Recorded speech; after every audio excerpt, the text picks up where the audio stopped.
체감온도 영하 30도 아래로 떨어진 미국의 한 전기 충전소 모습입니다.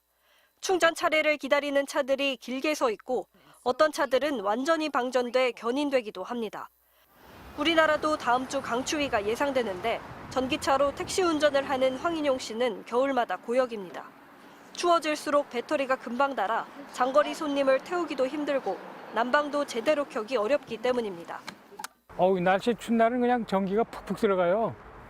그래서 뭐 얼마 뛰지 않았는데도 좀 먼 거리 가는 거는 좀 부담스럽고. 충전소가 많이 생겼다고는 하지만 필요할 때 충전할 곳을 찾기는 여전히 쉽지 않습니다.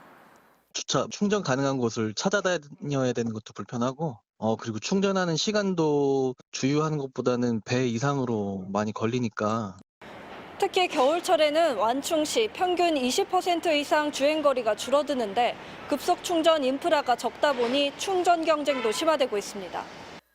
지난해 국내에서 판매된 전기차는 모두 15만 9,693대입니다. 전년에 비해 1,756대 줄었습니다. 정부 목표치에 5만 5천 대 이상 부족한 것으로 전기차 출시 이후 첫 역성장입니다. 할부 금리가 올라 상대적으로 비싼 전기차를 사기가 부담스러워졌고 1,200만 원까지 지원되던 국고보조금도 지난해에는 500만 원 수준까지 줄었습니다. 선거가 끝나면 곧바로 전기료가 오를 거라는 전망도 전기차 구입을 망설이게 하는 요인입니다. 확실히 올라간다고 보셔야 될 것 같아요. 한전도 적자도 많은데 충전 전기비를 예외로 하기는 어려운 상황일 정도로 저렴하고요. 전기차 시장 상황이 악화되자 완성차 업계는 2, 3천만 원대 반값 전기차를 개발하며 본격적인 가격 경쟁에 돌입했습니다. 일부 아파트의 경우 지하 주차장에 천장형 충전기를 설치하는 등 충전 신기술도 등장했습니다. BMW는 올해 국내에 충전기를 1,000개 이상 설치하는 계획을 발표하며 수입차 업계도 전기차 시설 투자에 나서고 있습니다. MBC 뉴스 문다영입니다. 체감 온도가 영하 34도까지 내려간 미국 시카고. 테슬라 충전소마다 차량이 들어차 빈자리가 보이지 않습니다. 추운 날씨에 전기차 배터리가 빠른 속도로 방전되면서 차량들이 몰린 겁니다.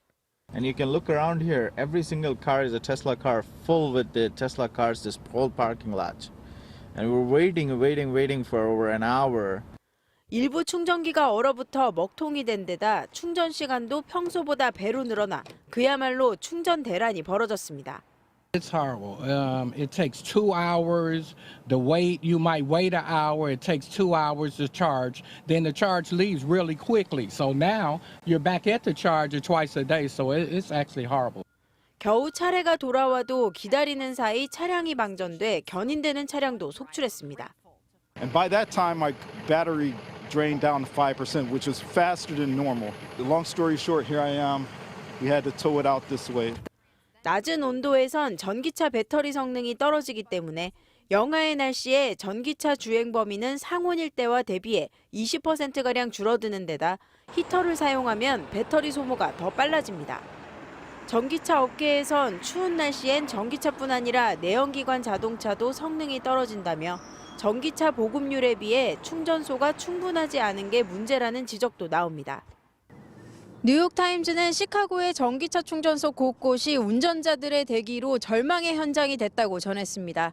이번 주말 미국 곳곳에 또다시 눈보라와 한파가 예보돼 전기차 운전자들의 고충은 계속될 것으로 보입니다. 뉴욕에서 MBC 뉴스 강나림입니다. 중국에서도 그렇지만 전 세계적으로 전기차 판매량이 늘어나는 속도가 조금 주춤해지고 있다, 이런 얘기가 나오고 있더라고요. 예, 정부에서 주는 보조금 많이 줄였고요. 또 금리도 많이 오르지 않았습니까? 네. 같은 가격이라도 소비자가 느끼는 부담은 전보다 좀 높아졌겠죠. 자, 그래서 전기차 판매가 늘어나는 그런 상승세는 계속이 되고 있지만 속도는 속도는 줄어든다. 감속하는 현상이 전 세계 주요 시장에서 모두 지금 벌어지고 있는 겁니다. 자, 탄탄대로를 갈 것 같던 장밋빛 전망이 좀 달라진, 틀어진 근본적인 원인은 대량 생산을 하게 되면 그 효과로 원가가 많이 떨어질 것이다 하는 그런 기대가 있었는데 이게 바로 현실화되지 않은 데 있다고 할 수 있습니다. 네. 자, 팬데믹 이후에 많은 자동차 업체들이 거의 동시에 전기차 생산에 뛰어들면서 원자재 값이 오르고 또 부품 공급도 원활하지 않았기 때문에 그런 벌어진 일이라고 할 수 있을 겁니다. 이 업체들도 힘들고 이 가격이 안 내려가니까 소비자들은 이제 체감하기가 좀 어렵고요. 예. 이런 게 언제까지 지속이 될까요? 지금처럼 제조자, 소비자 모두 불편한 이런 상황 아마 좀 당분간 좀 계속될 것 같습니다. BYD냐 테슬라처럼 소수의 선발 업체들은 괜찮지만 나머지 업체들 같은 경우에는 이 상황을 타개할 뾰족한 대안이 지금 없는 상황이거든요. 네. 자, 소비자들이 가격 체감하는 만큼 가격이 또 내려가고 차량도 좀 다양해지는 이런 상황이 좀 되려면 시간을 좀 기다려야 할 것 같습니다. 예, 알겠습니다. 이성일 기자 잘 들었습니다.